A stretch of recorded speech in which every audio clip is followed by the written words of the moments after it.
Voici la chronique du tailleur que j'ai intitulée cette semaine « Interdiction de parler d'investissement ». Dans la sphère sartoriale, un mot revient sans cesse, comme un tic de langage, investissement. Aujourd'hui, on n'achète plus un costume, on y investit. Du prêt-à-porter de belles factures au sur-mesure, ce vocabulaire rassure. Il justifie la dépense, l'élève, l'ordonne. Pourtant, soyons honnêtes, un costume n'est pas un investissement, c'est une dépense. Par définition, un investissement rapporte de l'argent. Il produit un rendement ou une plus-value. L'immobilier, la bourse ou le bitcoin. Voilà de vrais investissements, avec un risque certes, mais surtout l'espérance d'un gain.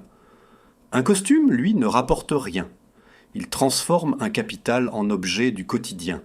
Il habille, protège, met en valeur. Mais il ne fructifie pas. Surtout, un costume reste inconsommable. Comme tout vêtement, il s'use. Il se lustre, se perce au coude, se détend ou se déchire selon l'usage ou le tissu choisi. Une flanelle délicate ne résistera jamais comme un whipcord bien dense. Le textile porte en lui sa propre finitude. Acheter un costume de prix, ce n'est pas placer son argent, c'est accepter sa transformation en une matière vouée à l'usure. Hélas, le rapport entre prix et durabilité n'existe pas. C'est même parfois incohérent. Un tissu précieux de chez Loro Piana sera infiniment plus fragile qu'un gros drap anglais de chez Dugdale. Il n'y a donc aucun retour sur investissement, juste un plaisir acheté et la réponse à un besoin. Philosophiquement, c'est une perte d'argent calculable. On pourrait diviser le prix du costume par le nombre de ports et d'années. Le résultat est très variable.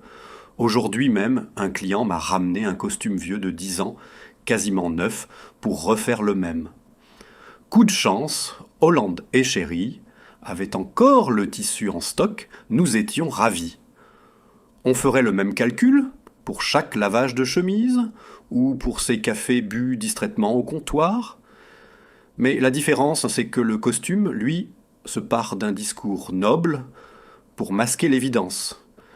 L'argent dépensé est de l'argent parti. Le seul investissement possible est ailleurs. Il réside dans l'image que l'on construit, la crédibilité qu'on façonne, la confiance qu'on gagne. L'investissement n'est donc pas dans l'objet, il est dans la personne. Le costume n'est qu'un révélateur temporaire. Une fois porté, il s'efface derrière celui qu'il sert. Il n'a jamais été qu'un accessoire. Cela nous renvoie à son véritable statut. Un costume n'est pas une œuvre d'art sous verre, ni un tableau dont on attend que la cote grimpe. C'est un vêtement du quotidien. Et même si notre époque décontractée lui confère un caractère presque sacré, pour les mariages ou les dirigeants, il reste un objet textile. Avec ses défauts inhérents, l'imperfection, la fragilité et l'usure. Je m'amuse souvent à détourner l'avertissement des financiers. Les investissements comportent un risque de perte en capital. Les performances passées ne préjugent pas des performances futures.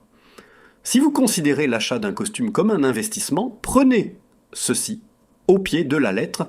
Le risque de perte en capital est total et certain.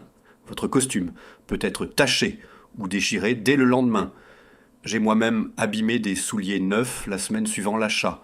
Un tissu réputé solide peut décevoir, et un costume d'aujourd'hui ne présage en rien de la durabilité de celui d'hier, ni de celui de demain. Parler d'investissement, au fond, c'est vouloir ennoblir une dépense. Or, la dépense n'est pas honteuse, elle est assumée, choisie, parfois joyeuse.